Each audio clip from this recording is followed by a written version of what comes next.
Assalamualaikum warahmatullahi wabarakatuh. Halo sahabat motivasi Islam, dari Imam Al-Ghazali dalam Ihya Ulumiddin Jilid 4. Dikisahkan di suatu daerah terdapat seorang yang dalam waktu cukup lama dikenal sebagai ahli ibadah atau abid. Suatu hari sekelompok orang datang kepadanya seraya memberitahu bahwa di sekitar tempat itu ada segolongan orang yang menyembah pohon, bukannya menyembah Allah. Mendengar informasi demikian, sang abid marah.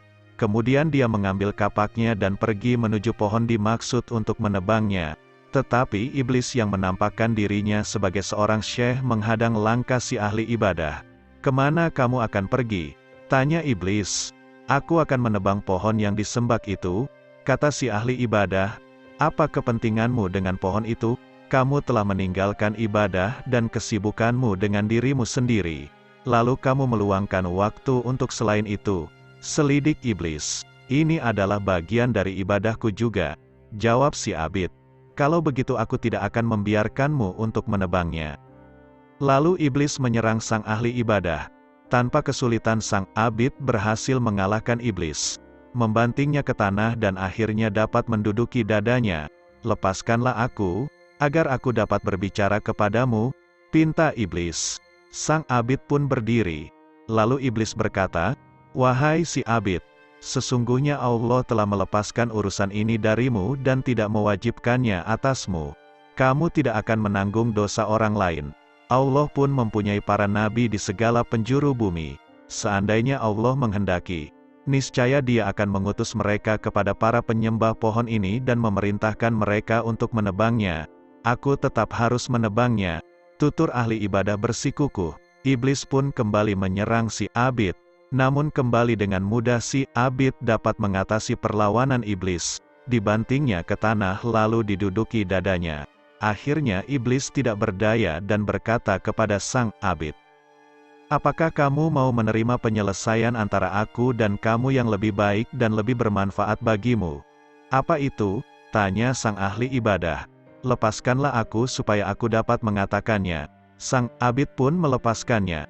Lalu iblis berkata, "Kamu adalah seorang laki-laki miskin, kamu tidak memiliki apa-apa, kamu hanyalah beban yang memberatkan manusia. Barangkali kamu akan berbuat baik kepada kawan-kawanmu, membantu tetangga-tetanggamu, dan tidak lagi membutuhkan orang lain." "Benar," si abid mengiyakan. "Pulang dan tinggalkanlah urusan ini. Setiap malam aku akan meletakkan 2 dinar di bawah kepalamu. Saat pagi hari kamu bisa mengambilnya lalu membelanjakannya untuk dirimu dan keluargamu, serta menyedekahkan untuk teman-temanmu. Hal itu akan lebih bermanfaat bagimu dan bagi kaum muslimin ketimbang menebang pohon yang disembah ini. Apabila kamu menebangnya, hal itu tidak akan membahayakan mereka dan tidak pula memberi manfaat atas teman-teman muslim kamu," ujar iblis menjelaskan. Sang abid merenungkan apa yang diucapkan iblis. Lalu berkata, "Syekh ini benar. Aku memang bukanlah seorang nabi sehingga aku tidak wajib menebang pohon ini. Lagi pula Allah tidak memerintahkan aku untuk menebangnya sehingga aku tidak akan berdosa apabila membiarkannya. Dan apa yang disampaikannya memang lebih banyak manfaatnya." Setelah itu, iblis bersumpah dan berjanji kepada sang abid akan memenuhi komitmennya itu. Sang abid pun pulang ke tempat ibadahnya. Pada pagi harinya dia melihat 2 dinar di bawah kepalanya, dia pun mengambilnya. Begitu pula pada keesokan harinya. Tetapi pada pagi hari ketiga dan pagi hari setelahnya dia tidak mendapati sesuatu apapun. Merasa kecewa atas kejadian itu, ahli ibadah menjadi marah dan mengambil kapaknya. Iblis kembali menghadangnya dalam bentuk seorang syekh. "Mau kemana kamu? Aku akan menumbangkan pohon itu. Demi Allah, kamu tidak akan mampu melakukannya, dan kamu tidak akan mendapatkan jalan menuju pohon itu." Sang abid menyergap iblis sebagaimana ia melakukannya pada kejadian pertama. "Tidak mungkin," kata iblis. Lalu iblis membekuk sang abid dan membantingnya. Dalam sekejap dia menjadi seperti burung kecil di antara 2 kaki iblis. Iblis duduk di atas dadanya dan berkata, "Berhentilah dari urusan ini. Apabila tidak, aku akan membunuhmu." Kini sang abid tidak memiliki kekuatan untuk melawan iblis. "Wahai syekh, kamu sekarang telah mengalahkanku.